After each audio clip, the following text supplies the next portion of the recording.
After playing 10 hours of Stalker 2, all I can say is, it's got my legs, somebody help! Nah, I'm just kidding. Stalker 2 is actually pretty fun.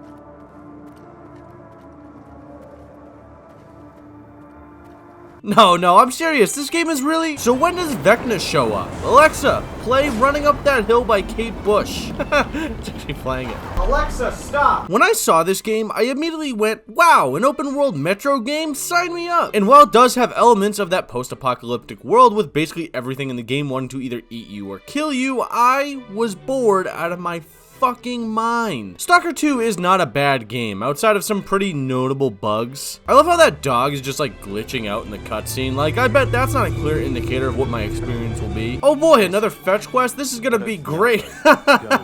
Homie just straight dropped the walkie-talkie and was like, nah, I'm gonna head out. Like, it might be the brain rot or the ADD, but nothing about this game really drew me in. Like, I'd love to tell you things like, the story is really good, the gameplay is innovative and doesn't make me want to rip my hair out, or that the world is equally beautiful and horrifying. Except I have zero clue what's happening. The gameplay at times was so frustrating it almost made me want to fly to Chernobyl and touch the elephant's foot, and the world is... well, it's actually pretty beautiful and horrifying. A+.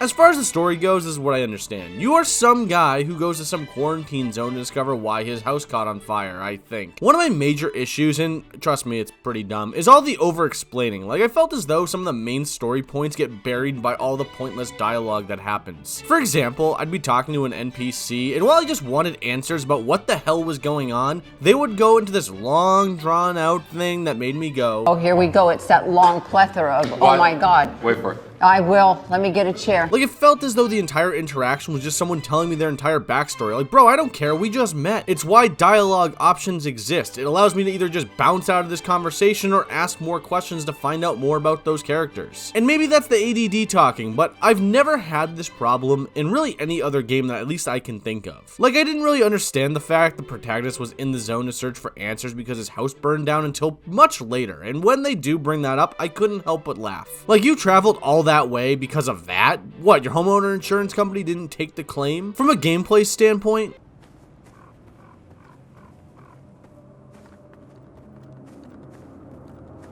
the shooting mechanics kind of suck because the only way you're guaranteed any sort of instant kill is by headshot, which is fine because that's how it should be, but even in some instances where you're at point blank range with a shotgun, it doesn't work. Radiation pockets just appear out of thin air. How am I even taking radiation damage in this place? Like, it makes no sense. Yo, my guy, this isn't Buffalo. Find a bathroom or pinch it. I constantly find myself chugging energy drinks like a finance bro trying to meet a deadline, just so that I can maintain any bit of stamina in this goddamn wasteland. I'm not sure if it's the fact the protagonist is morbidly obese or just can't lift beyond 80 pounds, but if it's not the wasteland that's trying to kill you, I sure shit bet it's the future heart attack or type 2 diabetes lurking around the corner that'll take you out. And I know I've made numerous jokes about the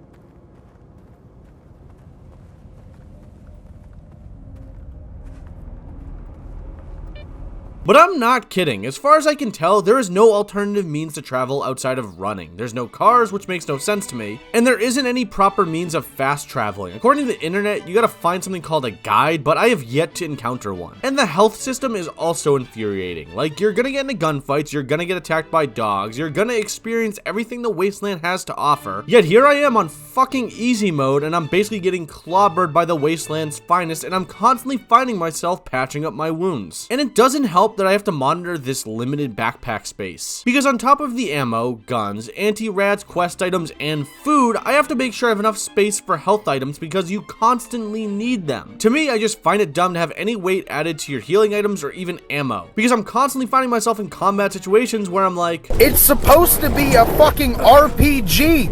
What role am I playing? The fucking victim? Monitoring all that while also being dunked on and having to constantly use bandages to stop bleeding, even if it's the most minor of wounds, drives me insane. To me, a feature like this works best in a multiplayer game, not a single player one. Especially when you have someone like me who typically sucks at games like this, and why he avoids games like Escape from Tarkov or really any of those other games. Again, to me it's dumb. Skill issue if you want, but there are difficulty sliders for a reason, and to me, I just find all this together just so dumb. Look, I don't think Stalker 2 is bad. I think it's a game that needs a lot of updating. It kind of reminds me of Cyberpunk, oddly enough, where over time it'll get better, but until then,